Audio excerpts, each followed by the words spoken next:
میں عرض کرنا چاہوں گا کہ گناہوں کا جو بازار ہم نے پوری زندگی گرم کیا رہتا ہے، پوری زندگی ہم گناہوں میں ملوث رہتے ہیں، پورا سال ہمارے گناہ کم ہونے کا نام نہیں لیتے، بڑھتے ہی رہتے ہیں، اور اس پر بھی ہم ڈرتے نہیں، شرمندہ نہیں ہوتے اپنے گناہوں پر، اپنی خطاؤں پر نادم نہیں ہوتے بلکہ جری ہوتے ہیں۔ اور بہت سے لوگ گناہ کر کے فخر سے ان گناہوں کو بیان کر رہے ہوتے ہیں، لیکن رب تیرا کتنا کریم رب ہے، کتنا غفور الرحیم ہے کہ رب نے اپنے بندے کو گناہوں سے روکنے کے لیے قرآن میں جگہ جگہ وعیدیں فرمائی ہیں، اپنے عذاب کے بارے میں بھی بتایا، جہنم کی ہولناکیوں کے بارے میں بھی بتایا، عذاب قبر کے بارے میں بھی بتایا، پھر میدان محشر کی ہولناکی اور میدان محشر کی سختیوں کے بارے میں بھی بتایا۔ یہ بتانے کا مقصد، یہ ڈرانے کا مقصد، اے اللہ کے بندو صرف اور صرف ایک ہی ہے کہ تم گناہوں سے باز آ جاؤ۔ رب کعبہ کی قسم کھا کے کہتا ہوں، وہ رب اپنے بندوں سے بہت پیار کرتا ہے، وہ رب اپنے بندوں پر ماں سے بھی کئی زیادہ مہربان ہے، ماں سے کئی درجہ مہربان وہ رب اپنے بندوں پر ہے۔ لیکن پھر بھی جگہ جگہ وعیدیں آئیں، اپنا عذاب سنایا، کہیں عذاب عظیم کا ذکر ہے، کہیں عذاب علیم کا ذکر ہے، کہیں پر جہنم کی ان ہولناکیوں کا ذکر ہے کہ جن کو سن کے ہمارے رونگٹے کھڑے ہو جاتے ہیں۔ پھر حدیثیں بھری پڑی ہے، خدا را یہ صرف اور صرف اس لیے بتایا کہ تم ڈر کر اس عذاب کو اپنے سامنے رکھ کر تم گناہوں سے باز آ جاؤ۔ تمہارا رب چاہتا ہے تم گناہوں سے پاک ہو جاؤ۔ تم کتنے بھی گناہ کر لو، پھر اس نے توبہ کا دروازہ کھول رکھا ہے، توبہ کر لو تاکہ وہ تمہارے گناہ معاف کر دے۔ پھر ایک رمضان کا مہینہ رکھا ہے، اور وہ رمضان کا مہینہ کیسا مہینہ رکھا کہ اس میں اس نے جہنم کے دروازے بند کر دیے۔ اس رب نے شیاطین کو جکڑ دیا، شیاطین کو بھی قید میں ڈال دیا کہ میرے بندے کہیں ان کے بہکاوے میں نہ آئیں اور اپنی گناہوں کی روش کو چھوڑ کر میرے قریب ہو جائیں میرے بندے۔ پھر اس رب نے جنت کے دروازے کھولے اور اپنا انعام کی طرف اشارہ کیا کہ دیکھو میں نے تو تمہارے لیے اپنی رحمت کے دروازے بھی کھول دیے اور اپنی جنت کے بھی دروازے کھول دیے، اور میں نے شیاطین کو اپنی قید میں ڈال دیا، اور میں نے جہنم کے دروازوں پہ تالا لگا دیا، میں نے انہیں بند کر دیا۔ اے میرے بندو صرف اس لیے کہ تم مجھ سے قریب ہو جاؤ، تم میرے پاس آ جاؤ، بہت پاس آ جاؤ۔ میں تو تم سے بہت پاس ہوں، تم میرے پاس آ جاؤ، میں تو تمہارے اتنا پاس ہوں۔ رب فرماتا وَنَحْنُ أَقْرَبُ إِلَيْهِ مِنْ حَبْلِ الْوَرِيدِ، ہم تمہاری شہ رگ سے بھی زیادہ قریب ہیں۔ رب تو ہم سے بہت قریب ہے، شہ رگ جہاں ہماری جان ہے نا، اس جان سے بھی قریب ہے۔ قریب ہونا تو ہمیں ہے، ہم اس رب سے دور چلے گئے۔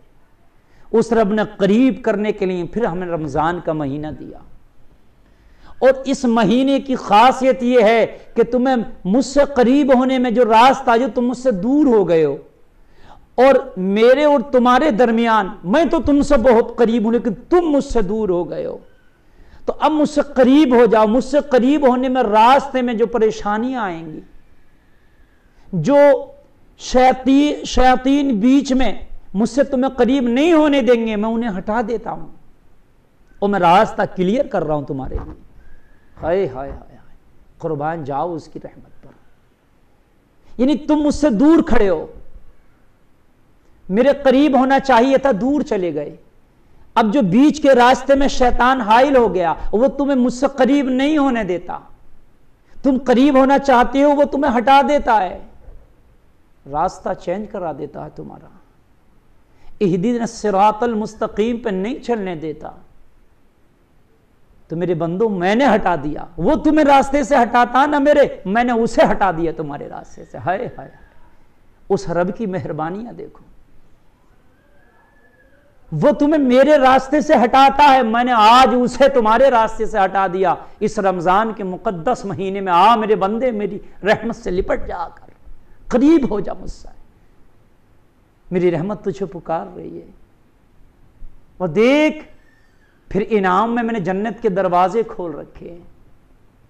دیکھ میں نے انعام میں رحمتوں کے دروازے کھول رکھے. اور دیکھ میں نے جہنم کے دروازے بند کر رکھے. آ جا. ہائے ہائے. لیکن اس کے باوجود بھی ہماری زندگی رمضان میں بھی اسی روش پہ چلتی ہے جو دوسرے مہینوں میں چل رہی ہے. جو گناہ ہم پہلے سے کر رہے ہوتے تھے وہ گناہ آج بھی ہم کر رہے ہیں. اللہ اکبر. شراب آج بھی نہیں چھوڑی ہے، زنا ہم نے آج بھی نہیں چھوڑا ہے، آج بھی ہم نے دوسرے کی بیٹیوں کو تکنا آج بھی نہیں چھوڑا ہے، بیاز کھانا ہم نے آج بھی نہیں چھوڑا، پڑوسی کو ستانا ہم نے آج بھی نہیں چھوڑا، والدین کی نافرمانیاں ہم نے آج بھی نہیں چھوڑی، جبکہ شیطان کو راستے سے رب نے ہٹا دیا ہے. بہت سے لوگوں کے فونز آتے ہیں کہ حضرت کیا رمضان میں ہم سیب بنوا سکتے ہیں، کیا خط بنوا سکتے ہیں؟ اللہ کے بندو، آپ ویسے تو پورا سال داڑھی کٹاتے رہے، منڈاتے رہے، کم سے کم رمضان شریف میں ہی توبہ کر لو. لیکن نہیں، اس کا بھی مسئلہ پوچھ رہے ہیں.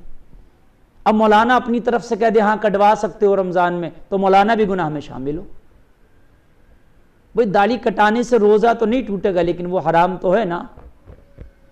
اللہ اکبر. رب نے تم مہربانیوں کی دروازے کھول دیے، کرم کے دریا بہائے، لیکن ہم تھے کہ اس دریا میں غوطہ نہ لگا سکے. ہم تھے کہ اس کی رحمت کے دروازوں میں داخل نہ ہو سکے. ہم تھے کہ وہ ہمیں قریب بلاتا رہا، ہم دور بھاگتے رہے. مگر بندے تو کب تک بھاگے گا دور؟ اپنی لمٹ تو بتا دے، تو بھاگے گا کہاں تک؟ بھاگ کتنا بھاگے گا؟ لیکن جس دن تیری موت کا وقت قریب آئے گا اور موت کا فرشتہ جیسے ہی بٹن دبائے گا وہیں تیری زندگی رک جائے گی. پھر تجھے مرنا ہوگا. تو جس گناہ میں بھی ہوگا اسی گناہ میں تجھے مرنا ہوگا. اللہ اکبر. توبہ کرو اس رمضان کے مقدس مہینے میں، گناہوں سے باز آ جاؤ. تمہارے راستے سے شیطان کو ہٹا دیا گیا ہے. لوگوں اب شیطان تمہارے راستے میں نہیں کھڑا ہے، اب صرف تمہارا رب تم کو بلا رہا ہے. اب رب کی رحمت تمہارا انتظار کر رہی ہے. دیکھتے ہیں کون ہے توبہ کر کے اپنی رحمت سے لپٹ جاتا ہے، اپنے رب کی رحمت کے دروازوں میں داخل ہو جاتا ہے. میدان محشر ہوگا، نفسی نفسی کا عالم ہوگا. خدا اس وقت جب ہم سے پوچھ رہا ہوگا ہمارے گناہوں کے بارے میں، اے میرے بندو تم نے یہ بھی گناہ کیا، میں نے یہ رحمت دی. میں نے تمہیں جوانی دی تو تم نے جوانی کو عبادت میں نہیں لگا کر کے خرافاتوں میں لگایا. میں نے تمہیں کان دیے تو تم نے اس کان سے اچھا نہیں سنا، برا سنا. میں نے بندو تمہیں اپنی ایک رحمت کا نمونہ آنکھ کے طور پر دیا. میں نے تمہیں آنکھ دی، وہ میری رحمت ہے. تم نے اس کو بھی غلط استعمال کیا. لیکن تم نے غلط کام کرتے، لیکن رمضان کے مہینے میں تو میں نے شیطان کو بھی راستے سے ہٹا دیا تھا میرے بندو، اس لیے تاکہ تم مجھ سے قریب ہو جاؤ. اور پھر بھی تم مجھ سے قریب نہ ہو پائے، بڑی شرمندگی ہوگی۔ آؤ توبہ کریں، اور آج توبہ کر کے اپنے گناہوں سے ہم بالکل پاک ہو جائیں۔ اللہ بخشنے والا ہے، اللہ چھپانے والا ہے، مولا ہمارے گناہوں کو معاف فرمائے۔